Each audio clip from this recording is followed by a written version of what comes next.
Hi friends, எல்லாருக்கும் வணக்கம். எல்லாரும் டிஎன்பிசிக்காக படிச்சுட்டு இருப்பீங்க. ஸோ இந்த வீடியோவில் நீங்கள் என்ன பார்க்க போகிறீங்க அப்படின்னா, நீங்கள் மார்னிங், அதாவது சண்டே மார்னிங் வந்து என்னெல்லாம் படித்தேன் அப்படின்னா, ஆக்சுவலாக நான் நினச்சது என்ன, சாட்டர்டே நைட் வந்து உட்காந்து படிக்கலாம் அப்படின்னு நினச்சேன். ஆனால் நான் ஒன்று நினைக்க, மற்றவங்க ஒன்று நினைப்பாங்கல்ல, கடவுள் ஒன்று நினைப்பாங்கல்ல, அதே மாதிரி தான் ஆயிடுச்சு. ஸோ என்ன நடந்துச்சு அப்படின்னா, என்னால் எந்திக்க முடியல. ஸோ பேபி தூங்க லேட் ஆகிடுச்சு.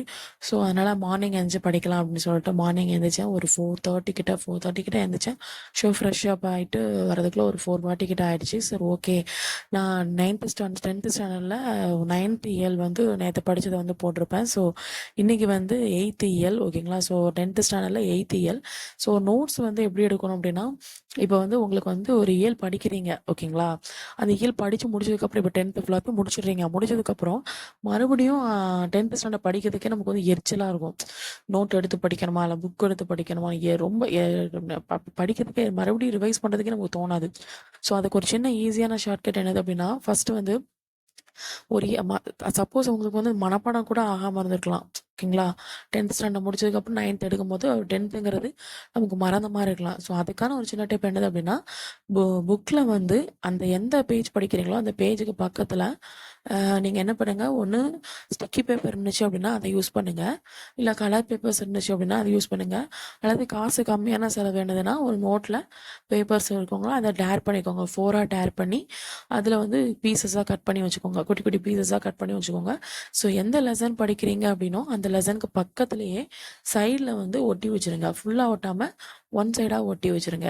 ஸோ அப்படி ஒட்டி வைக்கும் போது உங்களுக்கு வந்து நீங்கள் அடுத்த தடவை அந்த புக்கை நீங்கள் எடுக்கும்போது ரிவைஸ் பண்ணும்போது உங்களுக்கு அந்த பேப்பரை பார்த்தாலே போதும்.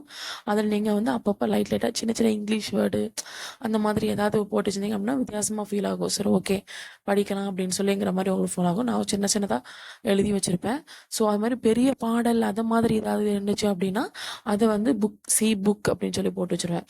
ஸோ அப்போ புக்கு அதை மட்டும் பார்த்துக்கணும். அப்படி நிறைய இருந்துச்சு, அதாவது இப்போ பொருள் கூறுகள்லாம் ஈஸியானதான், ஆனால் நிறைய இருக்குது அப்படின்னா அதை வந்து நான் போட்டுருவேன். இப்போ பொருள் கூறுக நீங்கள் வந்து புக்கை வந்து பாரு, புக் அப்படி மாதிரி இது மாதிரி போட்டுருவேன்.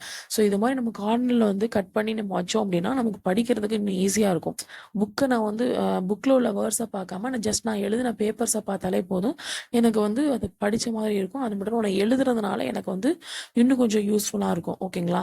நீங்கள் இந்த டிப்பை கண்டிப்பாக ஃபாலோ பண்ணுங்கள். உண்மையிலேயே இது வந்து ஒர்க் ஆகுது. ஸோ அதனால் இதை நீங்கள் ஃபாலோ பண்ணிங்க அப்படின்னா நெக்ஸ்ட் டைம் ரிவைஸ் பண்ணுறதுக்கு உங்களுக்கு ஈஸியாக இருக்கும், ஓகேங்களா.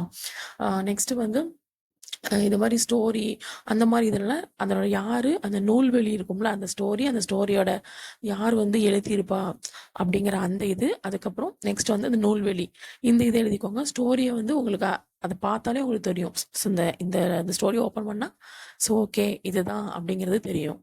அதே மாதிரி இப்போ வந்து இப்போ 10th ஸ்டாண்டர்டில் வந்து 8th இயரில் வந்து நிறைய பேர் வருவாங்க, ஓகேங்களா. அதாவது யார் யார் என்ன சொல்லியிருக்கிறாங்க, இந்த சங்க இலக்கியத்தில் அறம் அப்படிங்கிற டாப்பிக்கில் வந்து நிறைய பர்சன் நேம்லாம் வரும். ஸோ ஒவ்வொன்றுக்கும் நீங்கள் ஷார்ட்கட் நீங்கள் பார்த்து வச்சிட்டிங்கன்னா உங்களுக்கு வந்து மறக்காது, ஓகேங்களா.